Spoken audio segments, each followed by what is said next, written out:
Good evening. This is Akashvani. I'm Anuja Kumar with the news at 9.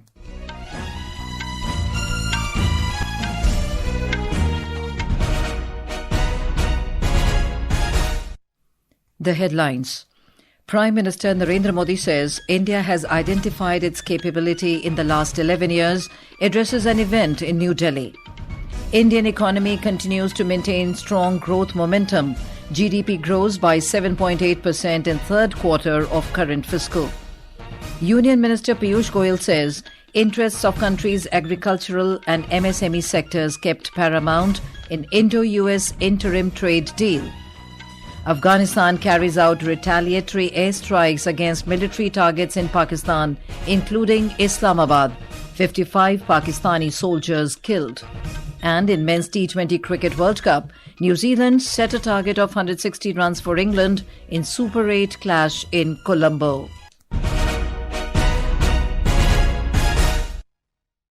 And now, the news in detail. Prime Minister Narendra Modi today said India has identified its strength and capabilities in the last 11 years and his government is working tirelessly to realize it. Mr. Modi was addressing an event organized in New Delhi. हमारे यहाँ शास्त्रों में कहा गया है तत्वम असि, यानी जिस ब्रह्म की खोज में हम निकले हैं वो हम ही हैं, वो हमारे भीतर ही है।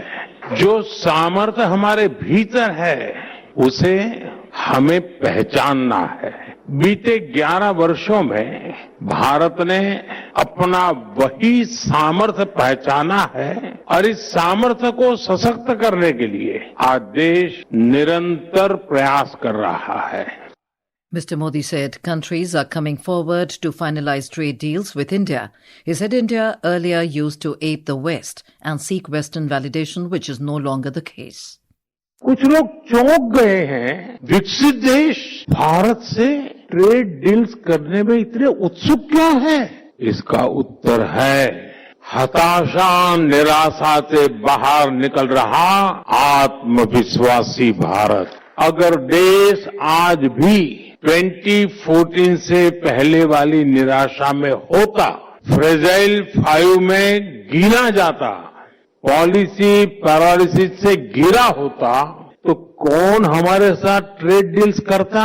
लेकिन बीते 11 वर्षों में देश की चेतना में नई ऊर्जा का प्रवाह हुआ है।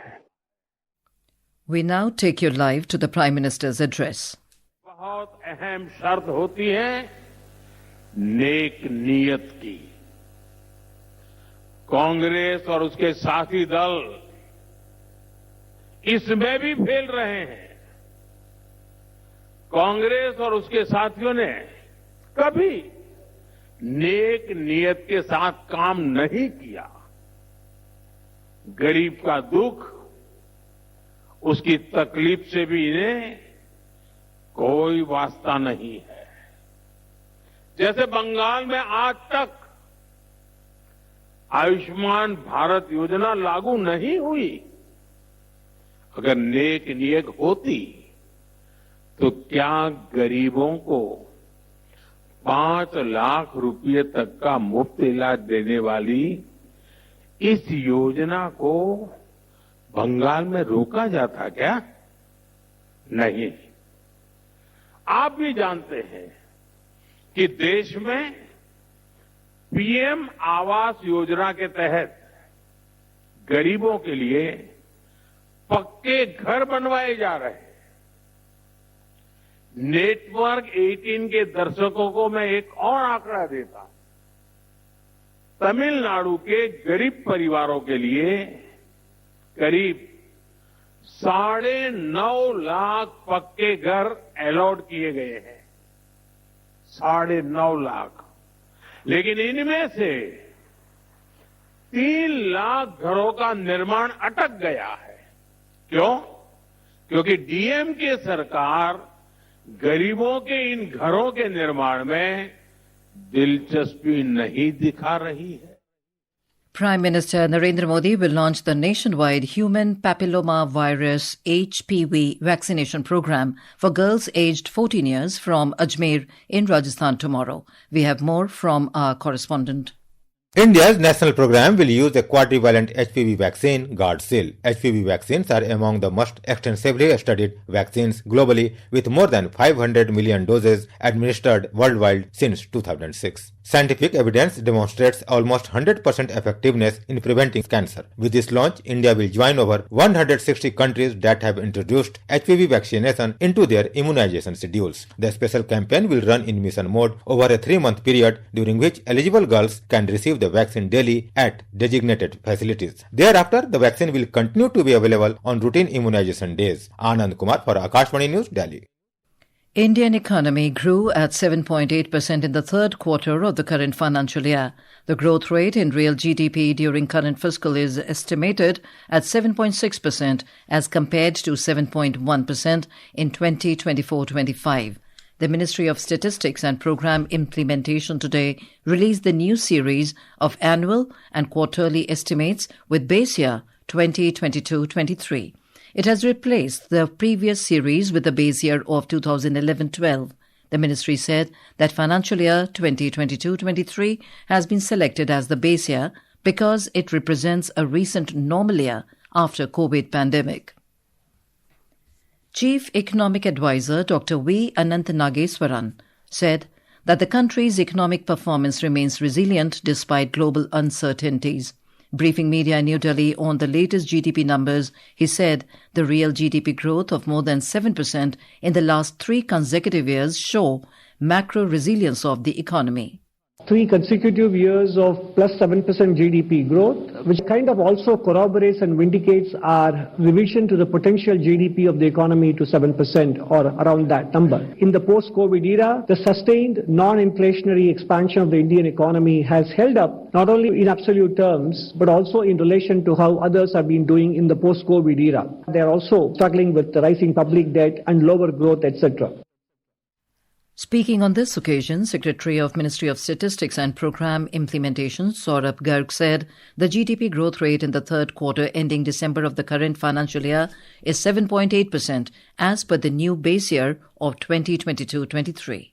Quarter 3 is coming out at 7.8% with a nominal growth in quarter 3 at 8.9%. There's some changes in the nominal also, which reflects the impact of the double deflation, which has broadly been positive. In last 3 years, the real growth has been over 7%. And the nominal growth rate over the last 3 years is averaging above 9%.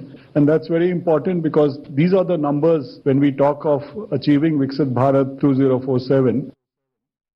This is Akashvani giving you the news. For quick news updates round the clock, follow us on our X handle at AIR News Alerts. And for details of these stories and more, log on to our website www.newsoneir.gov.in and download the News on EIR app.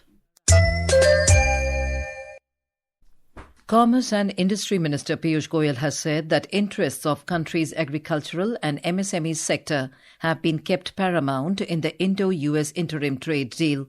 Addressing an event in New Delhi today, Mr. Goyal said that the deal will safeguard the interests of the sensitive sectors of the country. This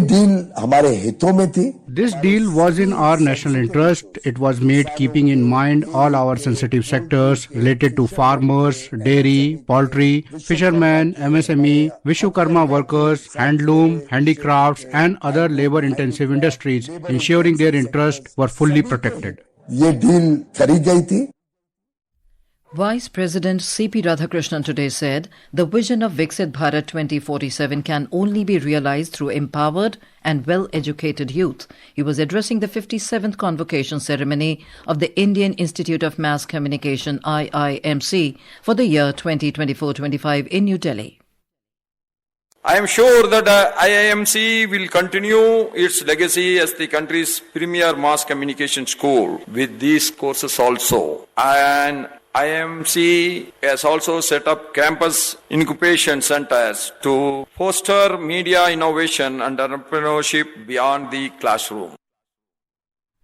Speaking on the occasion, Information and Broadcasting Minister Ashwini Vaishnaw said that students play a key role in the development of a nation.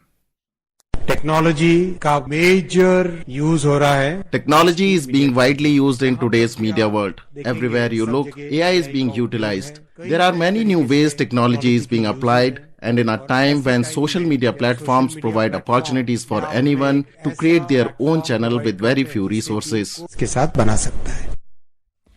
A Delhi court today discharged Aam Aadmi Party national convener and former Delhi Chief Minister Arvind Kejriwal and former Deputy Chief Minister Manish Sisodia in an excise policy-related corruption case. Special Judge Jitendra Singh said the CBI charge sheet had several lacunae not supported by evidence. The court also discharged 21 others in the matter.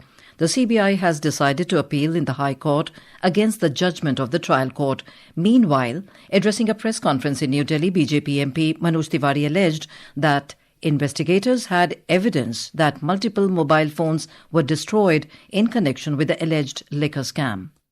CBI उच्च अदालत में जा रही. The CBI is going to the High Court. The CBI has all the evidence and we are confident that such corrupt people will be punished in the High Court. उच्च अदालत में सजा मिलेगी. President Draupadi Murmu today witnessed the Indian Air Force's IAF mega exercise Vayu Shakti 2026 at Pokhran, Jaisalmer in Rajasthan. Defence Minister Rajnath Singh and Air Chief Marshal Amarpreet Singh were also present on this occasion. Our correspondent reports that the exercise demonstrated the IAF's operational preparedness, tactical capabilities and combat efficiency. Afghanistan has carried out retaliatory airstrikes against military targets in Pakistan today, escalating tensions between the two neighbours. Russian news agency TASS reported that Afghan armed forces struck a nuclear facility and a military base in the Kakul village near Abbottabad in Khyber Pakhtunkhwa province. It said hundreds of dead and injured have been taken to a hospital in Islamabad. The Pakistan Military Academy is located in Kakul. The Afghan Defence Ministry said that today, in response to the attacks by Pakistan, it conducted airstrikes on several military targets in the Pakistani capital and other locations. Taliban deputy spokesman Hamdullah Fitrat said the Afghan Air Force struck installations in Islamabad, Naushera, Jamrud and Abbottabad this morning, targeting camps, cantonments and military colonies. The Afghan Ministry of National Defence claimed 55 Pakistani soldiers were killed during a 4-hour border battle and said 2 bases and 19 posts were destroyed. The strikes followed Pakistani air raids on Kabul, Kandahar and Paktia. Prime Minister Narendra Modi today received a group of eminent Malayali literators in New Delhi who came to express their gratitude for renaming Kerala to Keralam. In a social media post, Mr. Modi said their interaction was extremely insightful and it reflected their passionate commitment to Keralam and Malayalam. Environment, Forest and Climate Change Minister Bhupendra Yadav today announced the birth of a 4th cub to female cheetah Gamini at Kuno National Park. In a social media post, the minister said the presence of the 4th cub was confirmed during intensive monitoring by the field and veterinary teams. On to sports. In the ICC Men's T20 World Cup, New Zealand have set a target of 160 runs for England in the Super 8 Group 2 match at R. Premadasa Stadium in Colombo. Opting to bat first, New Zealand scored 159 runs, losing 7 wickets in stipulated 20 overs. In reply, England were 34 for 2 in 5 overs when reports last came in. In women's cricket, Georgia Wall struck a magnificent 101 to power Australia to a 5-wicket victory over India in the second ODI at Bellerive Oval, Hobart today. With this win, Australia secured the 3-match ODI series with an unassailable 2-0 lead. And now, before we end the bulletin, the headlines once again. Prime Minister Narendra Modi says India has identified its capability in the last 11 years, addresses an event in New Delhi. Indian economy continues to maintain strong growth momentum. GDP grows by 7.8% in third quarter of current fiscal. Union Minister Piyush Goyal says interests of country's agricultural and MSME sectors kept paramount in Indo-US interim trade deal. Afghanistan carries out retaliatory airstrikes against military targets in Pakistan, including Islamabad. 55 Pakistani soldiers killed. And in Men's T20 Cricket World Cup, New Zealand set a target of 160 runs for England in Super 8 clash in Colombo. That is all in the news at 9. Good night.